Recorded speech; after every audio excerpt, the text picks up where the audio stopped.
What up, Bulls Nation? We've got live CHGO Bulls postgame coming up right now. Bulls fall to the Celtics 124-105. The final score was generous. The Bulls entered the All-Star break on a 6-game losing streak. We can find some positives to talk about. Yeah. Rob Dillingham. Yeah. Slung some dimes. Pat. Hit some shots. Pat. Pat was there. Pat. We'll break it down next.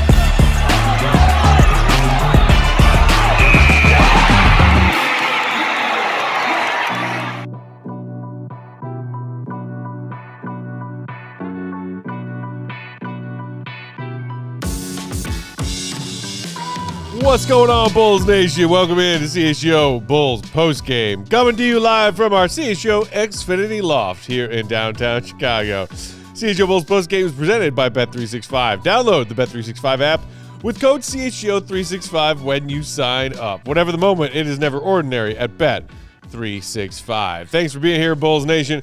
I'm Peck, Bulls _ Peck. That's Big Dave. Bam! BAWL Sports, Will the GOAT Gottlieb, Will _ Gottlieb, and our guy, King of Controls, the one and only Joey. I mean, the All-Star break is coming at just the worst time, you know? Oh, seriously, come on, All-Star break. Don't pull us away from the game now. That's right. Keep it going. Oh, they were hot. Oh, yeah. Yeah, hot like an STD is hot. God. Yeah, we're starting into 1 Not minute. where I thought that was going to go. Not even 2 minutes in. Yeah, that was a burns when you pee kind of hot from the Bulls.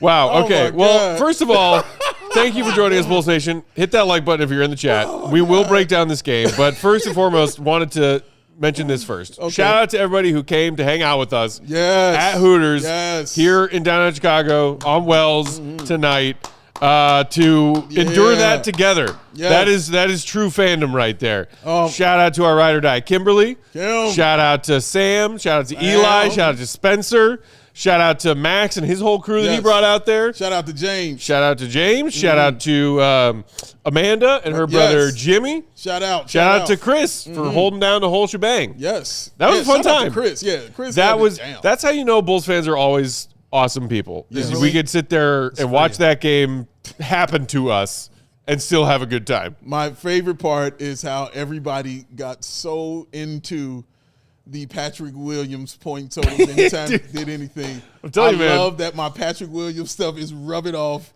and people just get that excitement going. He had a good game. That new game show is sweeping the nation. Oh, my God, man. I wish they had – you should have saw it when everybody erupted, how Chris was trying to get his phone out to record all this, like, because the joy that went through that Hooters when they made that layup, man, to go get himself, his 12th point? Yeah, his 12th point. Oh, man. It was fun, but it was so much fun. I really, really had a great time. Shout out to the Hooters staff as well. Shout out to them. Appreciate all their work, man, all those young ladies and their work.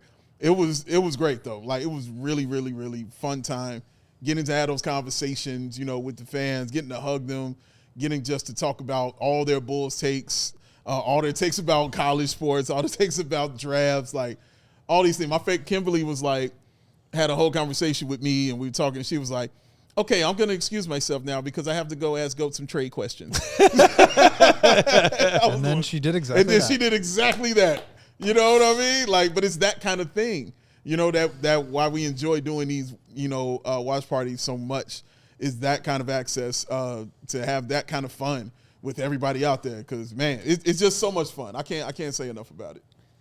It was fun. And the game wasn't like fun to watch in the sense that it was an exciting, good game full of like high-level basketball, but it was fun to watch it with people and just, get to hear their takes, get to hear what their opinions about the trade deadline and how the roster's looking, which of these guys they want to keep, which of these guys they don't want to keep, what do they think they should do with the cap space, all the stuff that we talk about on the show so much. Like people have opinions about that, and then they get to share it with us. So I always really appreciate that. Shout out to everybody hanging out with us in the chat. Hank Rodriguez saying if Simons isn't hitting his shots, he's completely useless. Anfernee Simons tonight, 28 minutes, 3 of 9 from the field for just 7 points, 1 of 6 from downtown. Not the return he was looking for.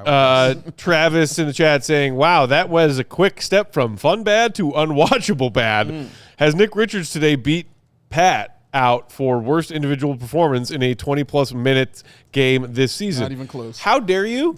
Nick Richards had 4 rebounds tonight. Oh. How many times, if we were to count them all up, has Pat played 20-plus minutes and not had 4 rebounds? Quite a few. Because I think it's all of the times.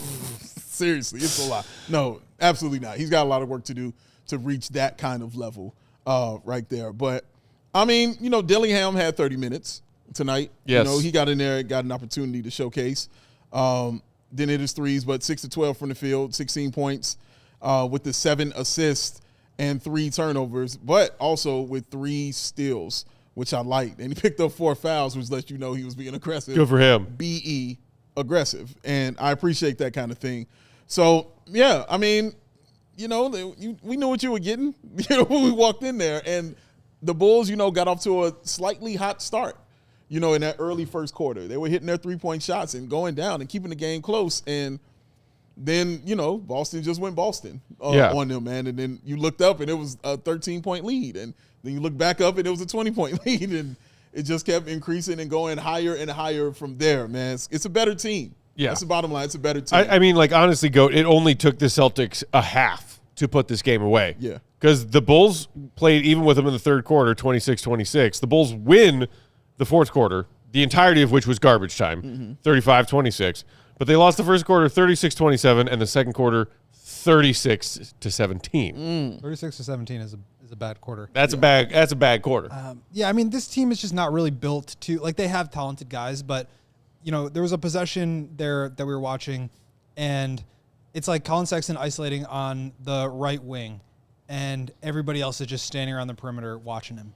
And that's just not what the Bulls offense this year has looked like. And so Sexton, I think, is a talented player. Simons is a talented player. I don't know, I think they're probably not quite as good as Kobe and Ayo and the guys that the Bulls let go. Sure. But on top of that fact that they do have a talent deficit now, I think Vuce especially is somebody that this team misses just from a production perspective. Yeah. And you watch some of the pick and roll, Dillingham was throwing some nice pocket passes into Yabusele, and the floater's not there.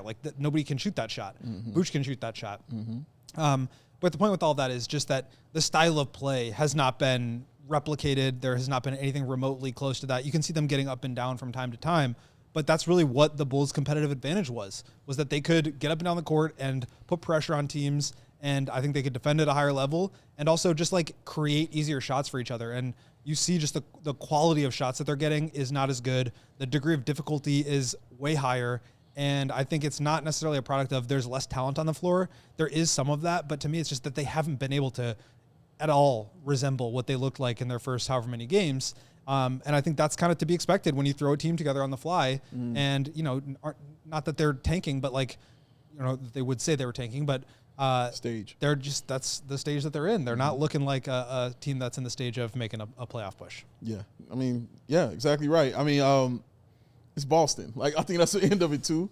For me, it's the Boston really Celtics. They are very, very good. A real basketball. team. It's a real basketball team that they're going against. So like you just mentioned, when you're putting things together on the fly, that is not the team you want to put together things on the fly against. But I mean, you can't pick and choose who you're going to play, in this league. You show up and you try to play and you try to play your best. And the Bulls, I do think, tried their best. I don't think there was a quit in them in the way that they played. Again, like you said, man, very generous on that score at the end, man, because it wasn't that close at all. But, All-Star breaks here. I'm sure they'll have time to regroup and figure out exactly a strategy with how they want to play, because when you're incorporating back Giddey, Trey Jones, and Jalen Smith into this group, you're going to have to figure out, how everybody else is going to fit around them. Billy's got a task ahead of him to figure this stuff out. So, yeah, but until then, this is what you're going to have to deal with and see what these guys can do and see who can get better and who is going to be in those rotations when Billy has those guys back. Because we know those three I just mentioned will definitely be in the rotation for sure. Who is going to be around that? I don't think it'll be my main man Miller out there. No. Mike Elm in the chat saying that we went from high pace to running in molasses. Yeah, the Bulls did end up with 25 assists as a team tonight, which is not terrible, but definitely still shy of their near 30 a game that they were averaging before making all these trades. But I think 5 or 6 or 7 of those times came in garbage time. Like this was another game where I think entering the fourth quarter, the Bulls had failed to surpass 20 assists. It's going to be clunky. These guys are trying to figure out how to play together. And I think as we talked about in our post-game show on Monday night, this is not going to be a team that can play the same kind of way, especially when, as you were just saying, Dave, Josh isn't out there and Trey isn't out there. Right. Some of the other pieces that they were running with. Okoro. Didn't have Okoro tonight, but also Ayo always looking to push the pace in transition. Kobe always looking to attack. This is a different group of players, and offensively they're going to look a lot different, especially until hopefully after the All-Star break at some point, you get some of your pieces back who were here before that week of trade deadline chaos. There is something I'm seeing I don't like, and that's from main man Nick Richards. Okay. Not so much about his game or anything like that, but it seems like the refs don't really like Nick Richards, and he's getting some foul calls.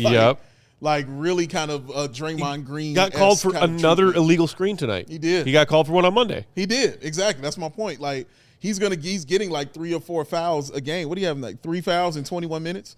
So I don't like this, because that stuff doesn't leave. And that, refs, equate them to like high school, when the rumor goes around and guys will go, hey, call fouls on that guy. Hey, that guy plays real aggressive like that. But it seems like what I've been looking at, he's getting those kind of calls. And I don't like that. Like that doesn't bode well for him or the team because, you're going to need to stay on the floor that kind of way. So, and again, you can't play probably as tough as you want to because the refs are telling you that way that you're playing, you're going to get these whistles for that kind of way. So I don't like that, seeing that happen to him. I don't know if it's really affecting his game or not, but I do know he did not shoot well tonight. 1 of 5 from the field is what he was. He hit that 1 3-point shot, just the 4 rebounds that he had. And this was in 21 minutes. I just had him as my plus. And that's why I'm bringing this up because I just had him. He was 13 and 6, 68%. So it felt like those fouls kind of took him out of the game and mentally kind of just did something, like, oh, man, y'all not going to let me play, my kind of way. I've been seeing it the past few games with him, man. I just hope it's not a continuing trend as we get to the other side of the All-Star break.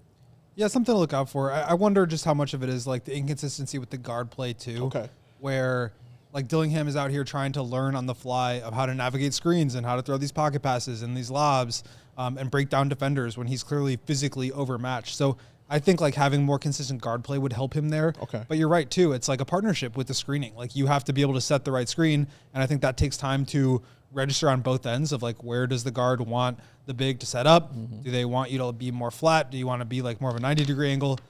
Those are things that you just have to work through, and they just haven't had any time to do that. So I think that stuff will resolve itself just by virtue of the fact that they're going to go through more games together. But it's certainly something to watch where like he is definitely the kind of guy that it's different from Vooch where you can like let him create a little bit. Like he can attack closeouts or hit threes or get into the post and create his own shot. Richards is very dependent on good guard play, right? Like he's got to get fed the ball in his spots. He's an active offensive rebounder. He's not really a shooter, although he's getting some up recently. He needs guards. And when you're playing a bunch of guards that don't have a lot of experience, I think the big can also struggle with that. That's true. It's true. Meanwhile, we got people in the chat talking about how productive Ousmane Dieng has been tonight for his particular team after he was a Chicago Bull for half a day. 17 points, 6 of 10 shooting, 5 of 8 on threes. Hooray. Chicago Bulls great. Paul, meanwhile, in the chat, Paul saying Matas minutes were okay, not great. I think I saw somebody else in the chat just recently saying that Matas needs to take over. And we can bridge this onto the other side of the break here coming up in a second. But, Dave, you were talking on our show just the other day about how Matas needs to put it on himself to be that guy. And down the stretch of this season, we saw his role grow after the All-Star break last season for a variety of reasons and who was on the team and who was doing what. Yeah. And hoping for a similar leap for Matas this year, post-All-Star break, I think is going to be harder. Wow, so just because, like, he went from barely playing to getting on the floor and showing that he could do some things. Yeah. This season, a noticeable leap, I think, post-All-Star break for Matas is going to be harder because he's been on the floor and trying to do things all season. The more he tries to do, the more I think you realize that he's still a pretty rough around the edges prospect that needs to put a lot of work into his game. But that also means he needs a lot of opportunities. Yeah, definitely needs that. Billy. All right, let's knock out our first break. We'll come back on the other side with some more thoughts on tonight's game and where the Bulls stand as we have arrived at the All-Star break. Hit that like button. It's free. If you would like a tankathon spin at the end of postgame tonight, you want it. You need those likes. 100 likes tonight. Joey's asking for 100. Let's get there. 100 likes. Here's the ads. We'll be right back. 100 likes to the tankathon. 5 years. Five. Uno, dos, tres, cuatro, cinco. 5 years. Or that. 5, though, is the answer. It's a long time, man. Things can happen. Things can change. Bulls team can go from here to here. It can happen. We're watching it do it right now. 200? But 400? Xfinity is a 5-year price guarantee, ladies and gentlemen. That means you get that awesome, reliable, intelligent Wi-Fi for 5 whole years at the same price. All your devices working in perfect harmony for 5 whole years. And here is the best part. No annual contracts and no hidden fees. And Xfinity's best equipment is absolutely included in all of this. We love Xfinity. We use Xfinity. We sit in Xfinity Loft. Look at the Xfinity microphones. We all about that life. Lock in your price and unlock the possibilities with Xfinity. Learn more at Xfinity.com. Xfinity, imagine that. Select plans only. Restrictions apply. CHGO Bulls also brought to you by Old National Bank. Yeah. Whether it's on the field or the hardwood Yeah. or in your financial life, the best teams win by delivering excellence at every level. Hear that, Jerry? At Old National Bank, they believe that every play matters. From everyday checking to long-term planning and commercial banking, our team is here to help build momentum and help you move the ball forward. It all starts with a plan tailored for you by professionals that you can trust. From simple tasks to bigger financial moments, you can count on them to coordinate your needs with steady, knowledgeable guidance that brings clarity and confidence to each and every step. It's a partnership designed to help you feel supported not just today, but well into the future. So whether you're celebrating a big win, rebuilding after a tough loss, or gearing up for whatever comes next, they've got your back with tools, insights, and an expert crew that is always in your corner. Old National Bank, member FDIC, where relationships and results matter. CHGO Bulls postgame rolling along on Wednesday night as the Bulls enter the All-Star break. We lost to the Celtics and their 6th straight L. Peck, Big Dave, Goat. Our guy Joey C hanging out. Thanks for being here with us, Bulls Nation, on a tough night for Bulls Nation. Just started to talk about Matas a little bit before that break. Our guy Paul saying in the chat, Matas needs to hit the gym hard. Meanwhile, Zorn OG saying, here we go again, trying to make an apple and orange. Matas is just a role player. Fantasy Cast says Matas would dominate me one-on-one, but I would beat his butt in Candy Crush. Okay. Okay. With that, why don't we get to our original take for the evening? Original take brought to you by Hooters, where we were just hanging out. Shout out to them. Cheer on your favorite team from any of the 11 Chicagoland Hooters locations or check them out at originalhooters.com. Here's my original take, gentlemen, and feel free to weigh in on it with a twist of your own. Let's do it. Matas Buzelis could end up being just a role player in this league. He could be something more than that. The Bulls 27 games after this All-Star break and year 3 of his career with the younger teammates, a younger squad, and a team that probably will not be that good again next season, assuming the roster stays pretty similar to what it looks like right now. So much of it is about proper work himself this offseason and being put in the proper places by his coaching staff next season. Part 2. And after the All-Star break this season. I people who watch the show know that I have high hopes for Matas. I thought he was a steal at 11 in that draft a year ago and has shown all kinds of interesting flashes for being a legit 3-level threat scorer in this league and also a capable defender in this league. We know where his defensive weaknesses are, but shout out to him. He had 2 more blocks tonight. I think the range for what Matas could turn into in this league is so huge. The floor is an okay role player. Mm-hmm. And I think that the ceiling is still pretty freaking high. The concern that I have, and it's fair that any other Bulls fan has, is I think that there's a real chance that if X, Y, and Z don't go the right way in his early career development, then we're looking at the role player version. Yeah. And it's a similar story for Bulls fans who have seen lots of young players not be developed properly, whether it is a percentage of their fault or the organization's fault. Mm-hmm. It's a similar story. Yeah. And it's scary to think about that happening to Matas. And I'm also a little bit worried about his mental health over the next 27 games. Because this team's going to be stacking some L's. You're going to be stacking them up. I'll move it a little bit further for you, Matt. He looks, in my opinion, this season he looks more normal than he did last year. Okay. So last year, normal. And last year there was more excitement, more zip. Like immediately I'm thinking of the play he did against Luka. Immediately I'm thinking of the crossover on Aaron Gordon and going in for that dunk.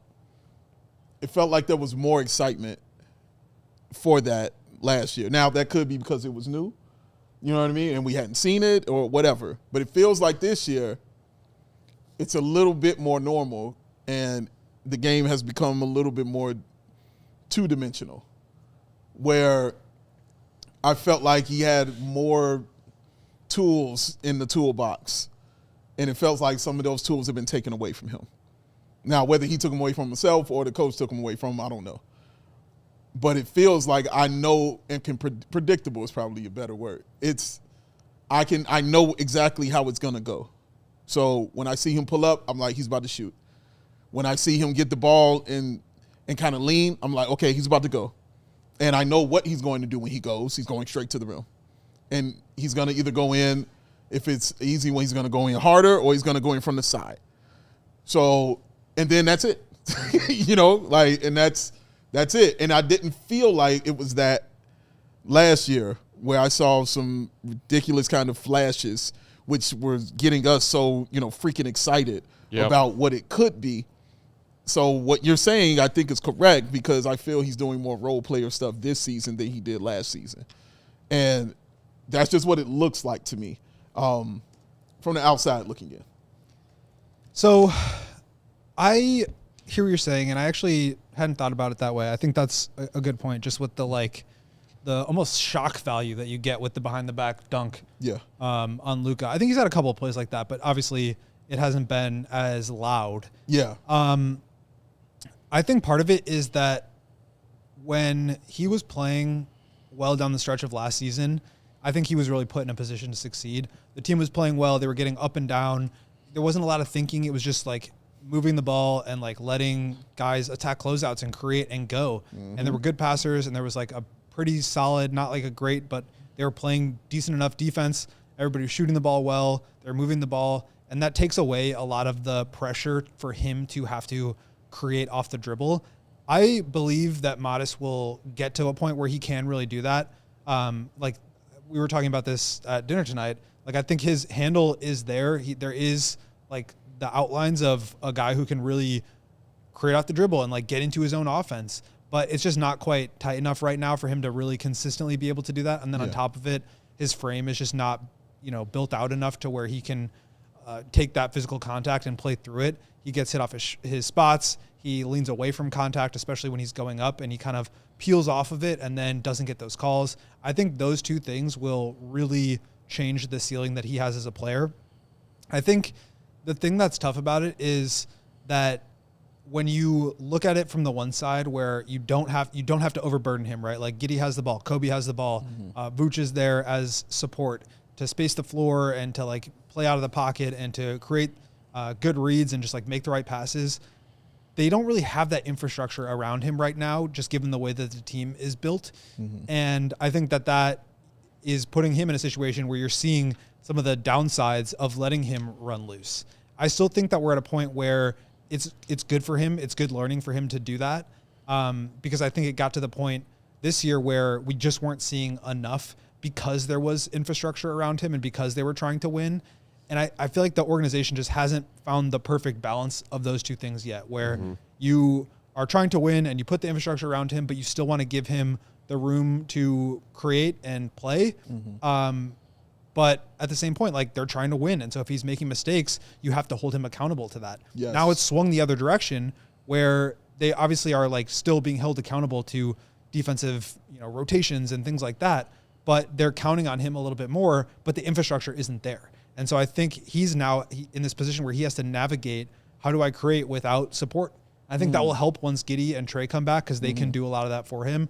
If you think about like their starting lineup today with Sexton and Simons out there with him, like, that's just like what you want is like Giddey and Simons out there with him. And now there's like really good spacing, really good passing around him, and he doesn't have to create everything from scratch, but he still can create. I think that's a better formula for him. But I think that we've just swung from one extreme to the other, where it was like super short leash and now like dogs off the leash. And like you have to find some middle ground that can help these last 27 games be productive, because I think you're absolutely right. Like, you do want to explore that stuff, but you also want him to be held accountable. Right. The role player stuff, to me, he's already good at that. Like, I think he already is a good role player in the NBA. I think he needs to be better defensively, especially away from the ball. Like, his awareness and situational IQ, that stuff needs to be way more consistent. I think he does it at times, but he needs to be doing that like every single possession.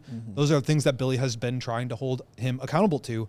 Now they're just not in a position where they can really do that. Or if he makes a mistake defensively, they still really need him out there, because the talent level has just come down, and he's now one of the most talented players on the team. So again, it's just about finding the middle ground where you can both give him the room to play, but also have an infrastructure, hold him accountable, but also let him make mistakes. It's a very tough balance to walk.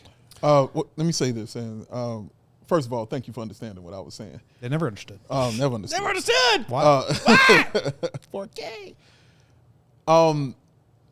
I hear you. I hear what you're saying, and obviously you're not wrong. I think for me also, though, I saw it already with Josh Giddey. I saw it with Trey. I saw it with Jalen. I've seen it with Okoro and all those guys. And for me, it's been the same kind of thing. There's been no real uptick or low. I'm not saying he's fallen or anything like that from what I've seen him do this season. It's kind of been the same. I'm just saying it just feels role player-ish. And it's the tick down is from last year, not from, Giddey being not out there or Trey being not out there. I think I've been seeing the same kind of things, from him. So, but to what you just said, which is another good point, it's also a brand new roster. It's still brand new. So even though you've seen it with all those guys, you ain't seen it with all those guys. You know what I'm saying? So, yeah, that's going to be a part, to look at as well. But, yeah, I can understand your concern, Matt. I feel you. I feel a little bit of it for sure. I still believe wholeheartedly in Matas becoming that kind of player that can be even just a fringe star or anything like that. I would like to see it. I'm still want that breakout game. I still want that. I got it last year. I got that game. You know what I'm saying? Last year, that 30-point killer game from him. Last year. Yep. I want that one this year. I want 35 and 10. You know what I mean? Like, just give me one of those, and I would be like cool in the game. Like, let's keep it moving. I tell you what, if he turns into a fringe star, he'd be right here at home with the Chicago Bulls. That's their specialty. Yo. We're gonna fight. We're gonna fight for that 8th seed with a couple of fringe stars. I think you're absolutely right. He has 3 games above 25 points this year. No 30-point games. Yeah. Like, I definitely want to see that too. Yeah. I just think it's tough.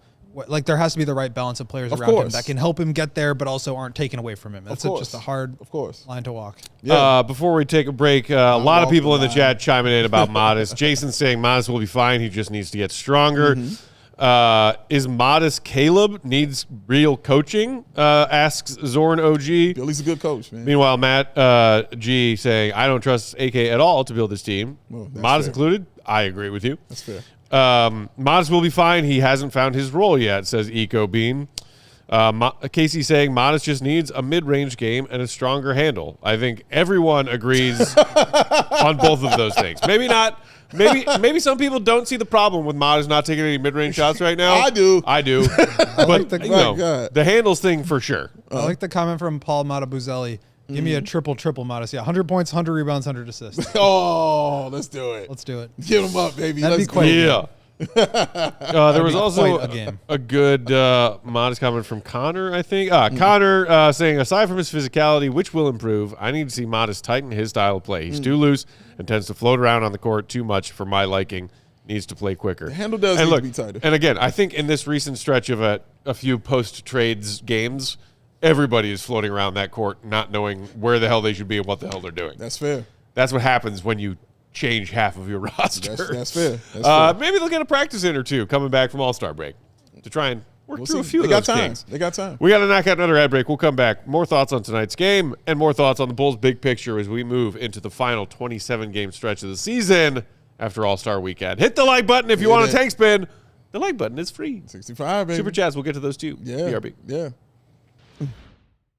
CHGO Bulls is brought to you by Huel. We are making our way through February, y'all. But just because January's over doesn't mean that you can give up on your health goals for 2026. If you're looking for reliable protein, check out Huel. Huel is a perfect solution for high-protein routine support, busy days, habit building, convenience, and control this year. It comes in either the ready-to-drink formula, pow right here, or if you do have some days in your week with a little more time at home, you can get it in the protein powder form, make it yourself, shake it up in a Huel bottle. Either way, you get 35 grams of protein, 27 essential vitamins and minerals without any artificial sweeteners, colors, or flavors, and it is also gluten-free. Yes. And it drinks for just under $5 a meal because that's what it is. It's drinking like a meal. Take advantage of our limited time offer. Go to Huel.com with promo code Bulls15 at checkout to get 15% off your order. Again, that's promo code Bulls15 at checkout for new customers only at Huel.com. Shout out to Huel for sponsoring the show. If you're busy, Huel is a protein game changer. Huel.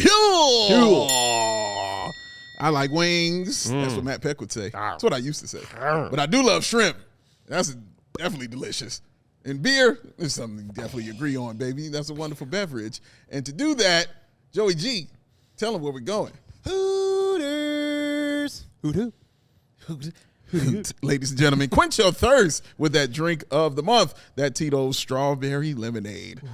See that right there? They'll let you know it's delicious. $8 all month long. A month. At Hooters. Or you can get $9.99 or less for their weekday lunch specials, y'all. OG wings, blackened chicken, Caesar salad, original burgers, boneless wings.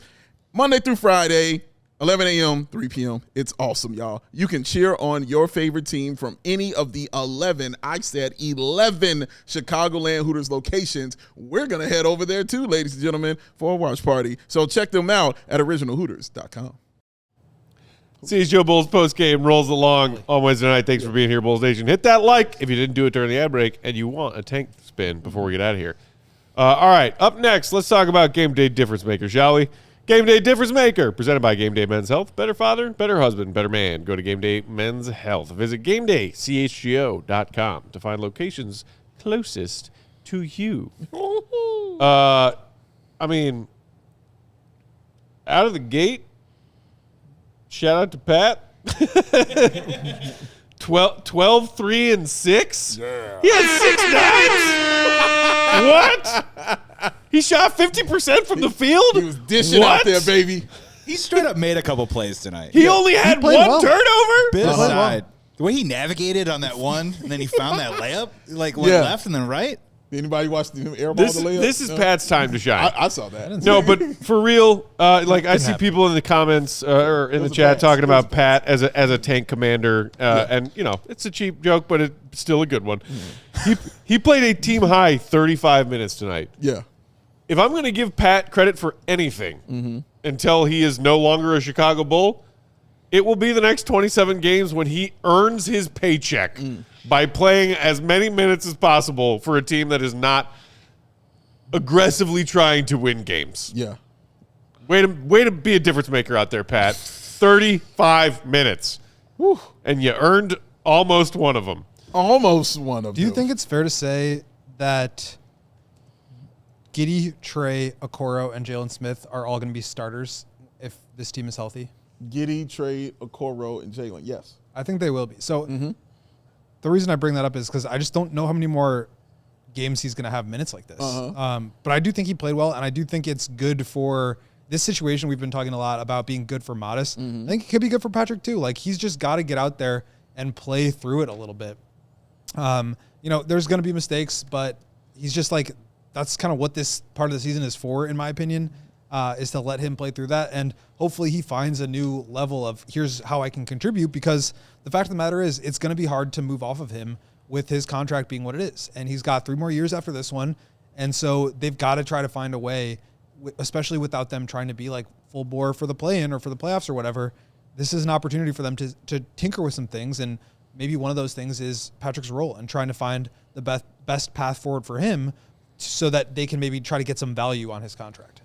That's a great way to look at it. They got to do something. They have to. With him, like something has to kind of give with him through. Something's got to give. Something has to give with main man Lee out here. I appreciate him, being out there on the floor doing something, as you stated, Matt Peck. Like, he showed and did something out there. It feels like he is kind of taking on like a leadership role. It just feels like that when I'm watching him play. Like, he honestly is moving differently when he's out there on the floor. So it's just super interesting, just what we've watched him be like all this time, and then watching him over these past few games, because it's not the production hasn't changed and what's happening on the floor, but he just moves a little differently. I remember he did a shot. I can't remember if it was the last game or the game before, and I remember Matt was like, "Where the hell has this been? Like, where this been at, dog? Like, what kind of an amazing shot was that? When did you start that?" Hitting baseline turnaround fadeaway jumpers. One, yes, that's the one. How yes. dare you, yes, sir? Dude. Like, how dare the absolute audacity? Right. Because it didn't make you excited. It made you pissed. Like, why ain't we even seeing Where's this? Where the hell this been? It was so impressive. It was an impressive ass shot. You're right, from that baseline that he took. It was like, what? You got this in the tuck, in the arsenal, and you ain't been showing it? Like, yeah. So it's just been weird, for him. We'll see what it looks like after All-Star break. I think we got an idea of what it looks like, but it does feel like he's trying to take on more of a leadership role on his team. He's the longest tenured. Might as well. Zoran OG saying P will retire after Matt. He ain't going anywhere. God, I hope that he retires before I do. Honestly, we'll see how it goes. I might be done. Anthony saying we crap on P. Will, but shout out to his agent. Or AK is a complete moron. Or both. The last one. Double deuce. But again, somebody just said in the chat, like, my gosh, the player option after 3 years. It's actually the player option for the 5th year. Somebody else asked, like, 3 more after this. Can we, buy him out? Anthony, can we release him, buy him out? Would it go against McCaffrey? I mean, like, wave and stretch is a thing, but I don't see that happening. Yeah. Definitely not this year. Like, definitely not this year. And what would let Bulls fans believe that AK, at any point between now and Pat's contract expiring, would finally admit that Pat is not helping his team win? I mean, I think it's not like a secret. They see what he's done and what he's looked like. But I think just with the mechanics of how that would work, and like I know there was the Jeremy Sochan thing that came out today. I don't know if you guys want to talk about that or not. Sure. But like the Bulls have 15 roster slots full this year. They could waive and stretch Patrick, but basically the way that works is you pay out the remainder of his contract over 2 times the remaining years plus 1. So right now there's 4 years left. That means that if you waived and stretch him, you'd be paying him over 2 times 4 plus 1 is 9 more years. You'd be paying that $72 million, which is about $7.5 million over the next 9 years. So if you just wait till next year and you wanted to do that this summer when there's only 3 years left, it's 7 years. And so like if they were going to do it, and I don't think they should, and that's a separate thing, they would probably wait until the offseason. He wouldn't be the one that they waived to create a roster spot for Jeremy Sochan potential signing. But the Bulls are not a good team right now. They are rebuilding. They are collecting assets. Like, if you are one of those teams, you're supposed to be taking on bad contracts for picks, not offloading picks to get off of those contracts. They have upwards of $72 million in cap space this year. They're not going to just dump somebody to create more space. Like, I think realistically what would happen is that they would bury him on the roster and he just wouldn't play that much. But I think it's good for him and good for the team to see if they can rehab his value a little bit during these last 25 games to where maybe they can move him in the offseason at a slightly less, loss compared to having to really or just not be able to do it or having to attach multiple first-round picks. Maybe with 3 years left, they can attach something else to him and go out and get a player with some picks. We've seen a lot of that with just money being such an impediment for a lot of deals going through. I think it's going to be hard for them to do that. But for Jeremy Sochan specifically, they're not going to do that this year and put $7.5-8 million on the books for 9 more seasons. And it wouldn't even make sense even if they did feel like doing that because they have no reason to clear out money. They've got plenty of money right now. That's true. You like Sochan? You want Sochan? Sure. Okay. Who are we as Bulls fans to be picky about prospective talent to add to this roster right now? It's very fair. It's very fair. That's true. It's like hanging out in an alley behind a restaurant. Okay. Because you're homeless. I'm sorry, unhoused. And be like, you know what? The remains of that ribeye, it looks a little too fatty for my taste. That's a Bulls fan being picky about roster construction right now. I don't want to eat the stumps. I like the top on them. No one wants the muffin stumps, Dave. The stumps, man. What do you think? We don't deserve the muffin tops? Sorry, they'll eat anything. Just because we're glutton for punishment Bulls fans? But that's a good point. You're right. We're not in the position to be like, no to this talent. We don't need it. It was not long ago when people talked about Sochan as like, that dude could be like the Robin comparison. Does the offensive game leave something to be desired? Of course. Mm-hmm. But you know what this Bulls team could use? Another quality defensive player? Yes. And one that's aggressive and rebounds. Yeah.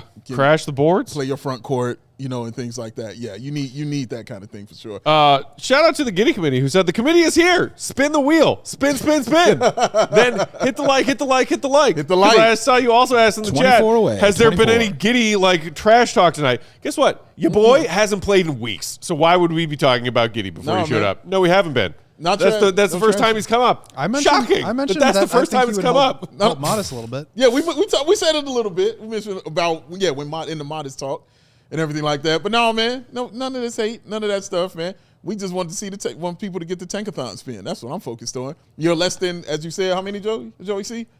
We got 23 to go. Michael Jordan, 23. The magic number. The magic number of 23. You're 23 away from that wonderful tankathon spin. So yes, that shall be awesome. I love the tankathon spin, but I hate that I love it. You know what I'm saying? This is all we have. That's it. It's all we got. Unless you were duped into believing that this team could actually go somewhere, starting from the play-in tournament. Yeah. Any of the previous 3 years in a row. Yeah. What you have to look forward to as a Bulls fan this time of year is the tankathon spin. It's true. And the actual lottery itself. Yes. I do want to ask this question, man. Jaden Ivey. Oh. Jaden Ivey. I want to get into Jaden Ivey just a tad. Interesting little switch Billy made. Sexton started tonight. Yes. Ivey came off the bench. I noticed this. And the results were kind of, the same kind of thing. The 10 points. He almost played 30 minutes. He played 29 minutes.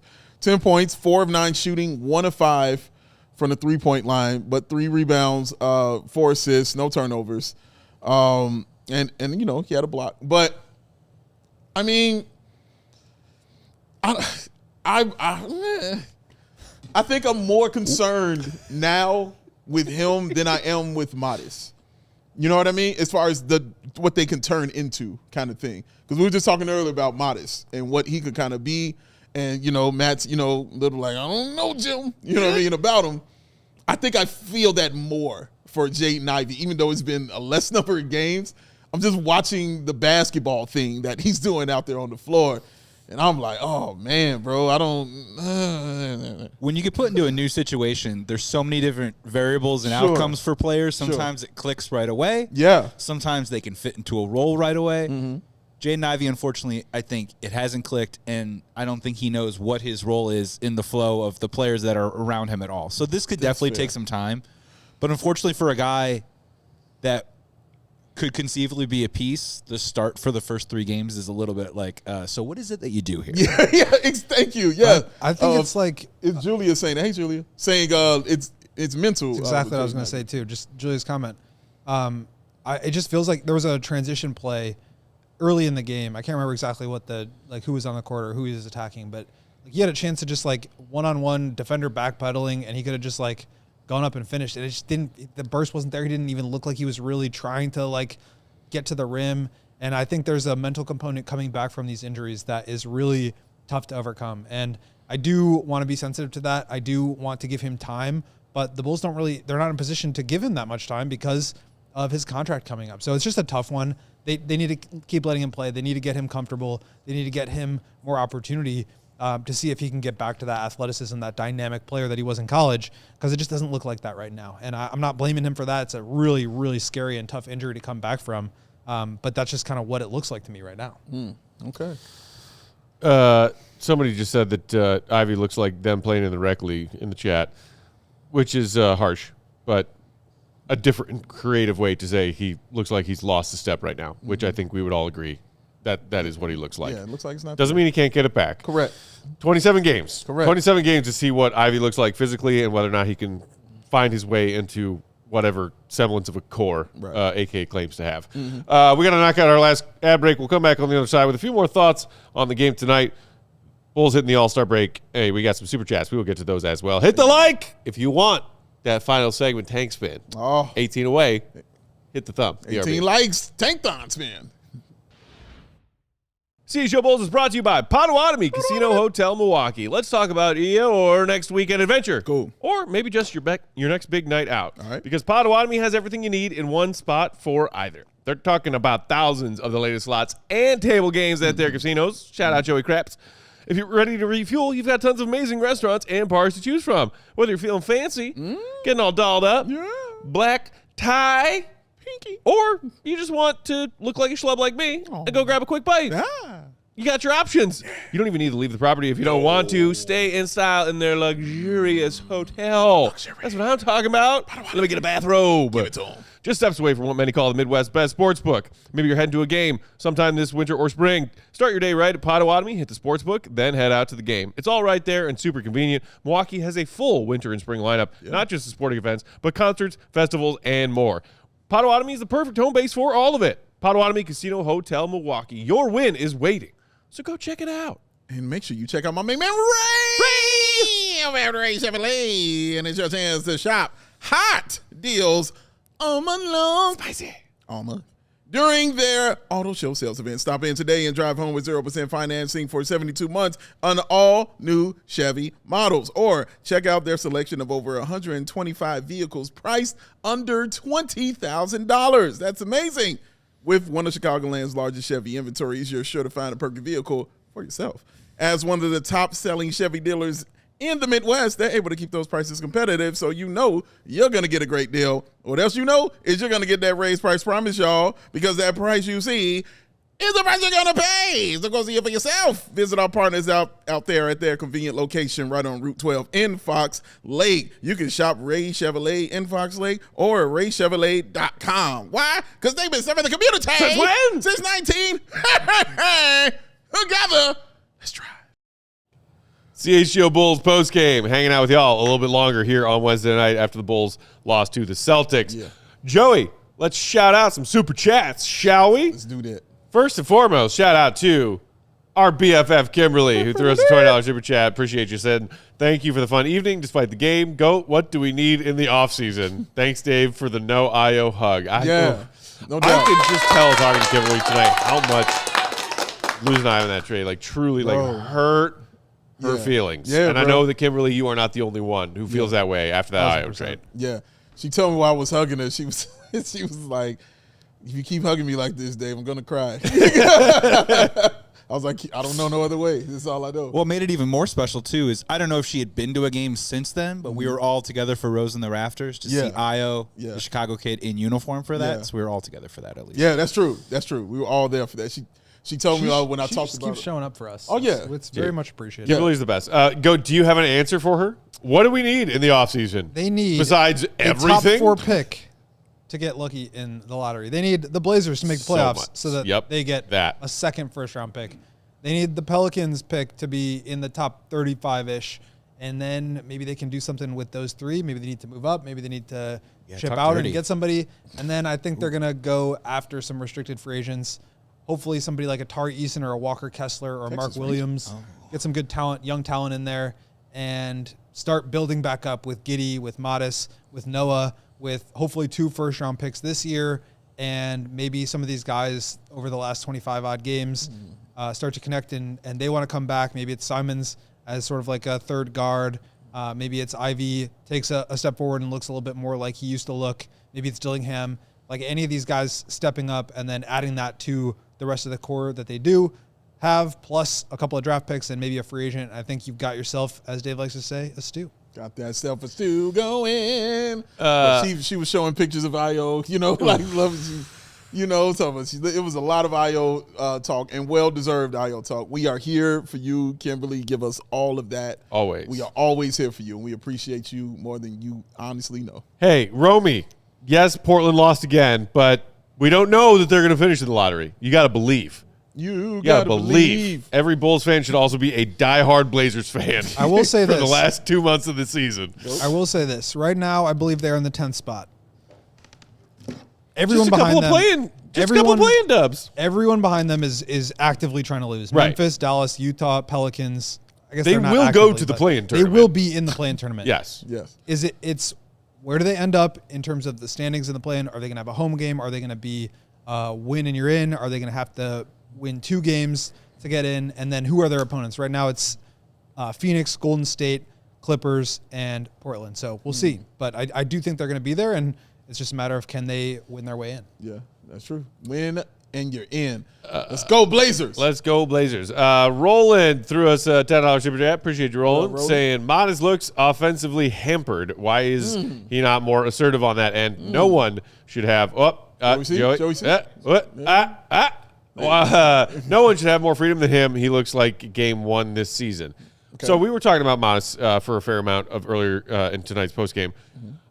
But I would just agree with that sentiment of if Matas isn't Billy's priority 1A, 1B, and 1C as far as trying to accomplish something with one of these players in these 27 games where you're probably heading towards your first not playing tournament, knock on wood. But like looking ahead actually, as opposed to looking for that home 9-10 play-in game. Matas has to be at the top of your list of priorities of things to work on. Yeah. And Matas, of course, has to have that priority himself, but trying, hopefully, if you're Billy, to just draw up some new stuff for this young man. I know, Dave, you said to a certain degree he's got to take it upon himself, and I do agree with that. He does. But if we're not trying to make Matas better over these next 27 games, what the hell are we doing? Yeah. What the hell are we doing? Yeah, exactly. It has to be about him. In some, even if honestly, Matt, even if you don't think he's number 1, if he's not in your top 3, like it's a problem, bro. Like if Matas isn't in your top 3, you don't have a top 3. Yeah, exactly. It has to be about him. Who the hell is it? And his development and his growth. He has to be that guy for this team. If you want any semblance of not what we're seeing right now. Like it has to be on him, bro, in that kind of sense. Now, again, like I said, when he's on the court and the things are happening, that's all on him. All of that is on him. How he does with the basketball, what he does and how he moves is exactly on him. But that development, the coaching, the practice, all that stuff, it's got to be about Matas, man. Has to be. There was another super chat in there somewhere, Joey. Jimmy loves fish tanks. All kinds of tanks. 1999 super chat. Appreciate you, Jimmy. Saying, I know tanks. There's bull tanks, square tanks, reef tanks, nano tanks, salt tanks, brackish tanks. What's a brackish tank? I don't know. But the Bulls will be a tank for the ages because that's how long we're going to have to tank to recover from the age of AK. Wow.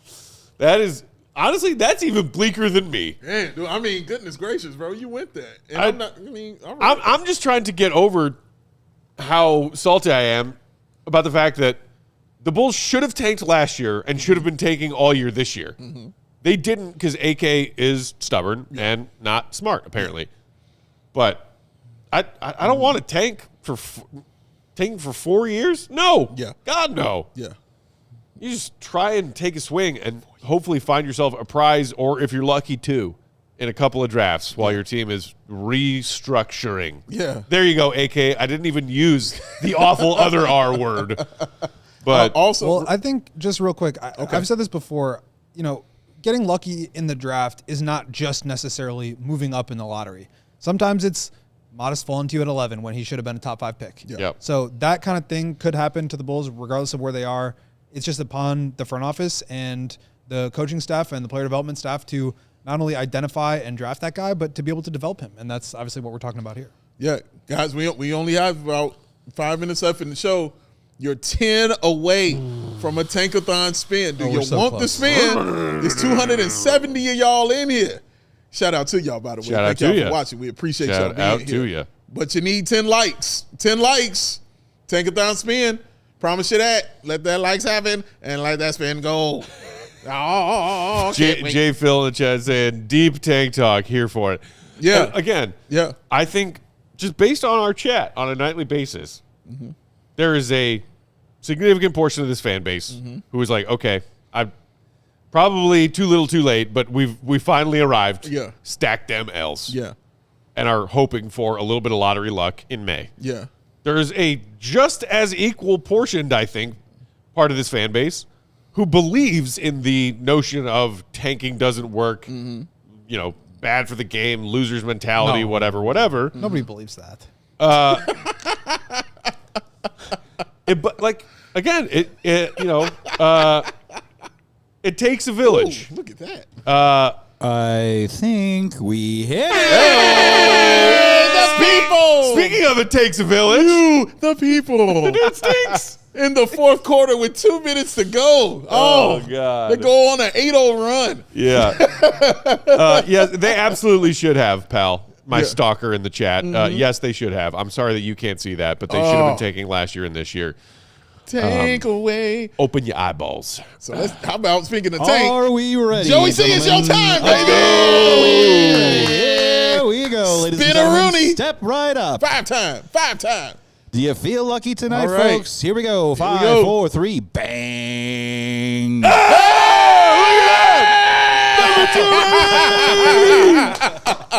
That's how you hit the All-Star There we break go. right there. Dude, Dallas gets number 1 again. What? Get out of here. Yo, that's crazy. Yo, man. Okay, so who would you guys want? Obviously, I think Peterson probably goes number 1. I'll take yes. It's So you an got answer for me. DeBanza or Boozer. Who do you like? Yeah. Or Caleb Wilson. Maybe Sure.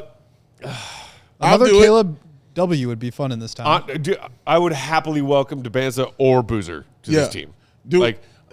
I will formulate an opinion on which one of those if I had a pick between the two, and the Yeah. same thing with Peterson as like hey, the Bulls jump into the top 3, but maybe they're third. Who do you want on the board? Yeah. We got months to talk about those kinds of conversations. Yeah, we do. My answer is yes. Whoever was going to say, Yes. I was like, yep, give me that dude, whoever he is. Tune in Also, next time to find out. the number 3 was the New Orleans Pelicans, so that means Atlanta would have gotten the number 3 pick. Oh my! Oh my You know God. that pick the Bulls could have had. Correct. That That one? pick right there. That Can pick. you imagine the second allegedly. and third pick?